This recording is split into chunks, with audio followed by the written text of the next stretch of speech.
So about 2 years ago, I read Killers of Flower Moon, which focuses on the people of Osage and a massacre that took place. It's historical nonfiction.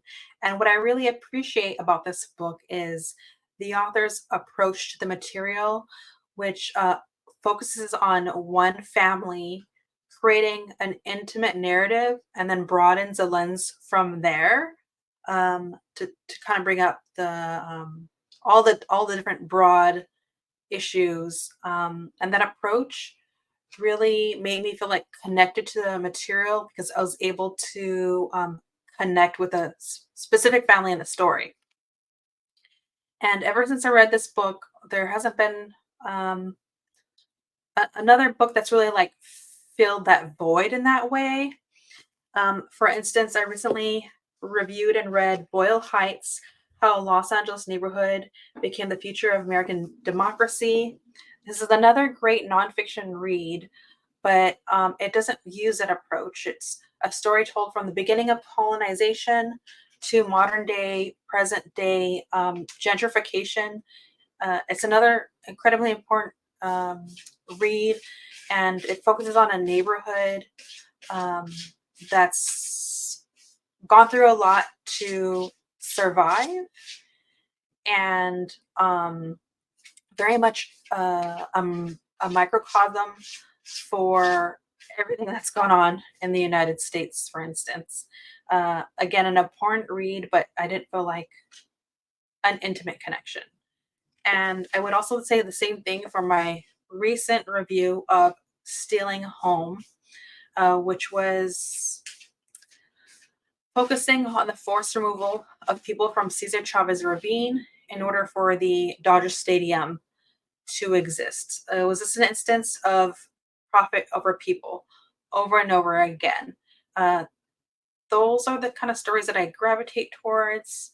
Um, Again, it was another story where there's so much moving parts, but I felt like it was missing like I just didn't feel like intimate connections to a specific family, even though there was a family that was focused on. They weren't like the main focus until I just read The Keening by Margaret Pinard.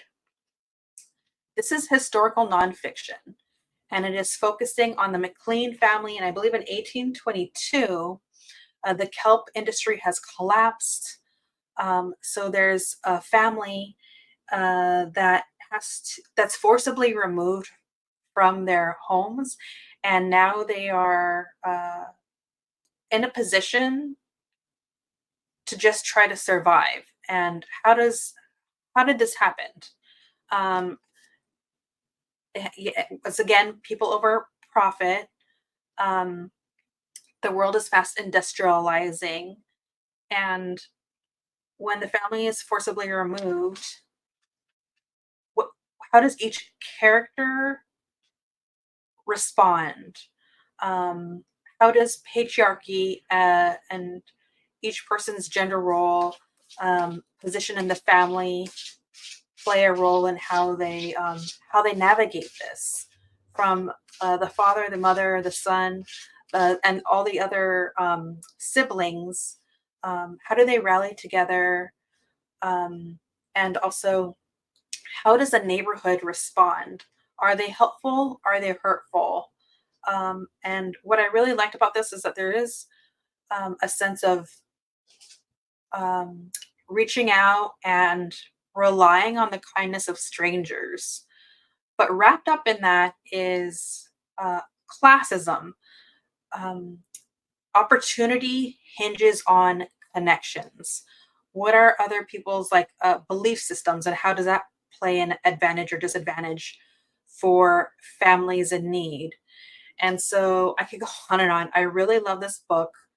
Once again, I love the intimate experience of following a family as they navigate these really harsh conditions, and it's really feels like a bit of a love letter to people that have found themselves in a position to have to migrate and survive, and to resilience. And so I absolutely love this. This is a part of a trilogy. I'm going to try to speed through the other two crossing my fingers I speed through them and read both by next week.